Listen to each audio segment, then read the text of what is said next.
ಮಾಧ್ಯಮ ಮಿತ್ರ, ಏನು ಇವತ್ತೊಂದು ಪತ್ರಿಕಾಗೋಷ್ಠಿ ಕರೆದಿರೋ ಉದ್ದೇಶ, ನಮ್ಮ ಹೋರಾಟಗಳಲ್ಲಿ ಸುಮಾರು 25 ವರ್ಷಗಳ ಕಾಲ ನಮ್ಮ ಜೊತೆಯಲ್ಲೇ ದಲಿತ ಚಳುವಳಿಯಲ್ಲಿ ಗುರುತಿಸಿಕೊಂಡು ಅದರ ಜೊತೆಗೆ ಪೌರಾಣಿಕ ನಾಟಕಗಳಲ್ಲೂ ಆತ್ಮೀಯ ಆದಂಥ ಒಂದು ಹೆಸರನ್ನು ಪಡೆದು ಅನೇಕ ಹೋರಾಟಗಳಲ್ಲಿ ಭಾಗವಹಿಸುವಂಥ ನಮ್ಮ ಅವನಿ ಗೋಪಿಯರವರು ಅಕಾಲ ಮರಣ ಹೊಂದಿದ್ದು ಒಂದು ಆಕ್ಸಿಡೆಂಟಲ್ಲಿ 25 ಅವರು ಏನು ಅವರು ತೀರೋಗಿದ ನಂತರ ಅನೇಕ ದಿನಗಳಿಂದ ಒಂದು ನುಡಿನಮನ ಕಾರ್ಯಕ್ರಮ ಮಾಡಬೇಕು ಅಂದ್ಕೊಂಡಿದ್ವು. ಅದೇ ರೀತಿ ಇವತ್ತು ಜಗಜಾನಪದ ಕಲಾ ಸಂಸ್ಥೆ ಹಾಗೂ ದಲಿತ ಸಂಘರ್ಷ ಸಮಿತಿ ಸಂಯೋಜಕ ಮಹಾನಾಯಕ ಯುವಶಕ್ತಿ ಸಂಘ ವತಿಯಿಂದ ಇವತ್ತೊಂದು ಇವರ ಆಶ್ರಯದಲ್ಲಿ ಒಂದು ನಮ್ಮ ಕಲಾವಿದ ಗೋಪಿರವರ ಏನು ಆವಣಿಯಲ್ಲಿ ನಡೀತಕ್ಕಂಥ ತಾಯಿ ಸೀತಮ್ಮ ಹಾಗೂ ದಾಸಪ್ರ ಮಗನಾದ ನಮ್ಮ ಗೋಪಿರವರ ಒಂದು ನೆನಪಿನ ವಿಷಯದಲ್ಲಿ ಒಂದು ವೇದಿಕೆ ಮಾಡ್ಕೊಂಡಿದ್ದೀವಿ, ನುಡಿನಮನ ಕಾರ್ಯಕ್ರಮ ಅಂತ. ಆ ನುಡಿನಮನ ಕಾರ್ಯಕ್ರಮಕ್ಕೆ ಎಲ್ಲ ಪ್ರಗತಿಪರ ದಲಿತರ ಸಂಘಟನೆಗಳು ಹಾಗೂ ನಮ್ಮ ಮುಳಬಾಗಿಲು ತಾಲೂಕಿನ ದಲಿತ ಚಳುವಳಿಗಳ ಒಕ್ಕೂಟ ಅಂತ ನಾವು ಮಾಡಿಕೊಂಡು ಮುಳಬಾಗಿಲು ತಾಲೂಕಿನ ಎಲ್ಲ ದಲಿತ ಪರ ಸಂಘಟನೆಗಳು ಮುಖಂಡರು ಹಾಗೂ ಕಾರ್ಯಕರ್ತರು ಮತ್ತು ಏನು ಜಾನಪದ ಕಲಾವಿದರು ಇವರೆಲ್ಲರೂ ಈ ಕಾರ್ಯಕ್ರಮದಲ್ಲಿ ಭಾಗವಹಿಸಿ ಆತ್ಮಕ್ಕೆ ಶಾಂತಿ ಕೋರಬೇಕಂತ ನಮನ ಸಲ್ಲಿಸಬೇಕಂತ ಒಂದು ಕಾರ್ಯಕ್ರಮ ಇಟ್ಕೊಂಡಿದ್ದೀವಿ. ಈ ಕಾರ್ಯಕ್ರಮಕ್ಕೆ ಎಲ್ಲರೂ ಭಾಗವಹಿಸಬೇಕಂತ ಈ ಮೂಲಕ ಈ ಕರಪತ್ರ ಬಿಡುಗಡೆ ಮಾಡುವ ಮೂಲಕ ಮಾಧ್ಯಮದ ಮುಖಾಂತರ ನಾವು ಬೇಡ್ತಾ ಇದ್ದೀವಿ. ಮಾಧ್ಯಮದ ಮಿತ್ರರಿಗೂ ಇಲ್ಲಿ ಸೇರಿರ್ತಕ್ಕಂಥ ಜಗಜ್ಜಾನಪದ ಕಲಾ ಸಂಸ್ಥೆ ದಲಿತ ಸಂಘರ್ಷ ಸಮಿತಿ ಸಂಯೋಜಕ ಮಹಾನಾಯಕ ಯುವಶಕ್ತಿ ಸಂಘದ ಎಲ್ಲ ಮುಖಂಡರಿಗೂ ಈ ಪತ್ರಿಕಾ ಒಂದು ಗೋಷ್ಠಿಗೆ ಸ್ವಾಗತವನ್ನು ಕೋರ್ತಾ, ಬಂಧುಗಳೇ, 78ನೇ ಇಸ್ವಿಯಲ್ಲಿ ಆವಣಿ ಗ್ರಾಮದಲ್ಲಿ ಜನಿಸಿದಂಥ ಗೋಪಿರವರು PUCವರೆಗೂ ವ್ಯಾಸಂಗವನ್ನು ಮಾಡಿದಂಥವರು. PUC ಮುಗಿದ ನಂತರ ಸಕ್ರಿಯವಾಗಿ ದಲಿತ ಚಳುವಳಿಯಲ್ಲಿ ಗುರುತಿಸಿಕೊಂಡು ಒಬ್ಬ ಕಲಾವಿದನಾಗಿ, ಒಬ್ಬ ಕ್ರಾಂತಿಕಾರಿ ಗಾಯಕನಾಗಿ ಗುರುತಿಸ್ಕೊಂಡಂಥವರು. ಗುರುತಿಸ್ಕೊಂಡು ಅನೇಕ ಜನಪರ ಹೋರಾಟಗಳಲ್ಲಿ ಸಕ್ರಿಯವಾಗಿ ಭಾಗವಹಿಸಿ ಅನೇಕ ಚಳುವಳಿಯ ಶಿಬಿರಗಳಲ್ಲಿ ಭಾಗವಹಿಸಿ ಒಬ್ಬ ಚಿಂತಕರಾಗಿ ಈ ದಲಿತ ಸಮುದಾಯದ ಒಬ್ಬ ಹಿತೈಷಿಯಾಗಿ ಅವರು ಕೆಲಸ ಮಾಡ್ತಾಯಿದ್ರು. ಪ್ರತಿ ಮನುಷ್ಯನಿಗೂ ಕೂಡ ಸಮಸ್ಯೆ ಅನ್ನೋದಿರುತ್ತೆ. ಹಾಗೆ ನೋಡಿದಾಗ ಗೋಪಿರವರು ತಮ್ಮ ಸಾಂಸಾರಿಕ ಇದನ್ನು ನಿರ್ವಹಣೆ ಮಾಡಲಿಕ್ಕೋ ಅಥವಾ ಜೀವನ ನಿರ್ವಹಣೆಗಾಗೋ ಅವರು ಪೌರಾಣಿಕ ಕ್ಷೇತ್ರವನ್ನು ಆಯ್ಕೆ ಮಾಡ್ಕೊಳ್ತಾರೆ. ಪೌರಾಣಿಕ ಕ್ಷೇತ್ರವನ್ನು ಆಯ್ಕೆ ಮಾಡಿಕೊಂಡು ಪೌರಾಣಿಕ ಕ್ಷೇತ್ರದಲ್ಲಿ ಒಬ್ಬ ಕಲಾವಿದನಾಗಿ ಗುರುತಿಸಿಕೊಂಡು ಅನೇಕ ಪಾತ್ರಗಳನ್ನು ಅವರು ನಿರ್ವಹಿಸ್ತಾರೆ. ಆ ಪಾತ್ರಗಳಲ್ಲಿ ಅವರಿಗೆ ಅಚ್ಚುಮೆಚ್ಚಿನ ಪಾತ್ರ ದುರ್ಯೋಧನ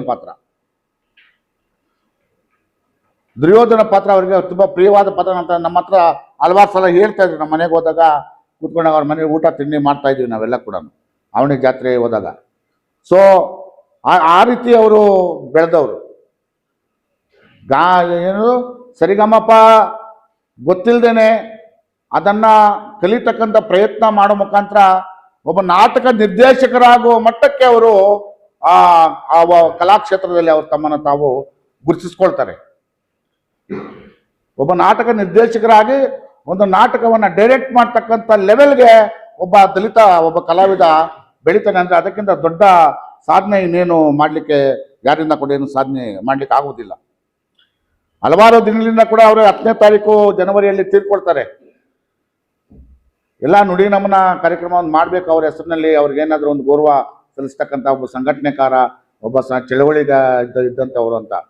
ಸೊ ಅದಕ್ಕೆ ಕಾಲ ಕೂಡಿ ಬರಲಿಲ್ಲ. ಮತ್ತು ನಾವೆಲ್ಲ ಯೋಚನೆ ಮಾಡಿಕೊಂಡು ರಾಜು, ಸೀನಣ್ಣ, ನಾನು, ಜಗದೀಶು, ನಮ್ಮ ಎಲ್ಲ ಎಷ್ಟು ಜನ ಇಲ್ಲೆಲ್ಲ ಟೀಮ್ ಎಲ್ಲರೂ ಕೂಡ ಆವಣಿ ಜಾತ್ರೆ ಸೂಕ್ತವಾದಂಥ ಒಂದು ವೇದಿಕೆ. ನಾವು ಹೆಂಗೋ 10 ವರ್ಷದಿಂದ ಕಾರ್ಯಕ್ರಮಗಳನ್ನು ಮಾಡ್ಕೊಂಡು ಬರ್ತಾ ಇದ್ದೀವಿ ಆವಣಿ ಜಾತ್ರೆಯಲ್ಲಿ. ಇದು 11ನೇ ವರ್ಷನೇ ಕಾರ್ಯಕ್ರಮ ಜಗಜ್ಜಾನಪದ ಕಲಾ ಸಂಸ್ಥೆ ಮತ್ತು ಎಲ್ಲ ನಮ್ಮ ಸಂಘಟನೆಗಳ ವತಿಯಿಂದ. ಹಾಗಾಗಿ ಆ ಕಾರ್ಯಕ್ರಮದಲ್ಲಿ ಅವರಿಗೆ ಒಂದು ನುಡಿನಮನ ಕಾರ್ಯಕ್ರಮವನ್ನು ಮಾಡೋಣ, ಅವ್ರಿಗೆ ಒಂದು ಆತ್ಮಕ್ಕೆ ಶಾಂತಿಯನ್ನು ಕೊಡ್ತಕ್ಕಂಥ ಒಂದು ಕೆಲಸ ಮಾಡೋಣ ತೀರ್ಮಾನ ತೆಗೆದುಕೊಂಡು ಇವತ್ತೇನು 17ನೇ ತಾರೀಕು ಆವಣಿ ಜಾತ್ರೆಯಲ್ಲಿ ನಡೀತಾ ಇದೆ ಸೀತಮ್ಮನ ಜಾತ್ರೆ, ಏನು ರಾಮಲಿಂಗೇಶ್ವರ ಸ್ವಾಮಿ ಜಾತ್ರಾ ಮಹೋತ್ಸವ. ಈ ಜಾತ್ರಾ ಮಹೋತ್ಸವದಲ್ಲೇ ಅವರದೇ ವೇದಿಕೆ ಅಂತ ಮಾಡಿ, ಕಲಾವಿದ ಗೋಪಿ ವೇದಿಕೆ ಅಂತ ಮಾಡಿ, ಆ ವೇದಿಕೆಯಲ್ಲಿ ನುಡಿನಮನ ಕಾರ್ಯಕ್ರಮವನ್ನು ಮಾಡಲಿಕ್ಕೆ ನಾವು ತೀರ್ಮಾನ ಮಾಡಿದ್ದೀವಿ. ಒಂದು ನಾನು ಈ ಮೂಲಕ ಮಾಧ್ಯಮದ ಮೂಲಕ ನಮ್ಮ ಮಾಲೂರು ಆಗಿರ್ಬೋದು, ಬಂಗಾರಪೇಟೆ ಆಗಿರ್ಬೋದು, ಕೋಲಾರ ಆಗಿರ್ಬೋದು, ಶ್ರೀನಿವಾಸಪುರ ಆಗಿರ್ಬೋದು, ನಮ್ಮ ಮುಳಬಾಗಿಲಾಗಿರ್ಬೋದು, ಎಲ್ಲ KGF ಕ್ಷೇತ್ರ ಒಳಗೊಂಡು ಎಲ್ಲ ಎಷ್ಟು ಜನ ನಮ್ಮ ದಲಿತ ಕ್ರಾಂತಿಕಾರಿ ಗಾಯಕರಿದ್ದಾರೆ, ಚಳುವಳಿಗಾರರಿದ್ದಾರೆ, ಹೋರಾಟ ಹಾಡುಗಾರರಿದ್ದಾರೆ. ಅವರೆಲ್ಲರನ್ನ ಕೂಡ ನಾನು ಈ ವೇದಿಕೆ ಮುಖಾಂತರ ನಾನು ನಮ್ಮ ಈ ಕಾರ್ಯಕ್ರಮಕ್ಕೆ ಸ್ವಾಗತವನ್ನು ಮಾಡ್ತಾ ಇದ್ದೇನೆ, ಅವ್ರಿಗೆ ಆಹ್ವಾನ ಮಾಡ್ತೀನಿ. ಯಾಕಂದರೆ ಅವರ ಹೆಸರಿನಲ್ಲಿ ಒಂದು ನೆನಪಿನ ಕಾಣಿಕೆಯನ್ನು ಕೊಡಬೇಕು, ಒಂದು 50-60 ಜನ ನಮ್ಮ ಕಲಾವಿದರಿಗೆ ಸನ್ಮಾನ ಮಾಡಬೇಕು ಅಂತ ನಾವು ತೀರ್ಮಾನ ಮಾಡಿದ್ದೀವಿ. ಅದರ ಒಟ್ಟೊಟ್ಟಿಗೆ ಈಗ ಅವರು ಗೋಪಿರವ್ರ ಕುಟುಂಬನ ಅಗಲಿರೋದ್ರಿಂದ ಅವರ ಕುಟುಂಬಕ್ಕೆ ಒಂದಷ್ಟು ಸಹಾಯ ಆಗಬೇಕು ಅಂತ ನಾವು ಹಲವಾರು ರಾಜು ಅವರು, ನಾನು ಸೀನಣ್ಣವರು ನಾವೆಲ್ಲ ಯೋಚನೆ ಮಾಡಿ ಒಂದು 2-3 ಜನರಲ್ಲಿ ನಾವು ಕೇಳಿದ್ದೀವಿ.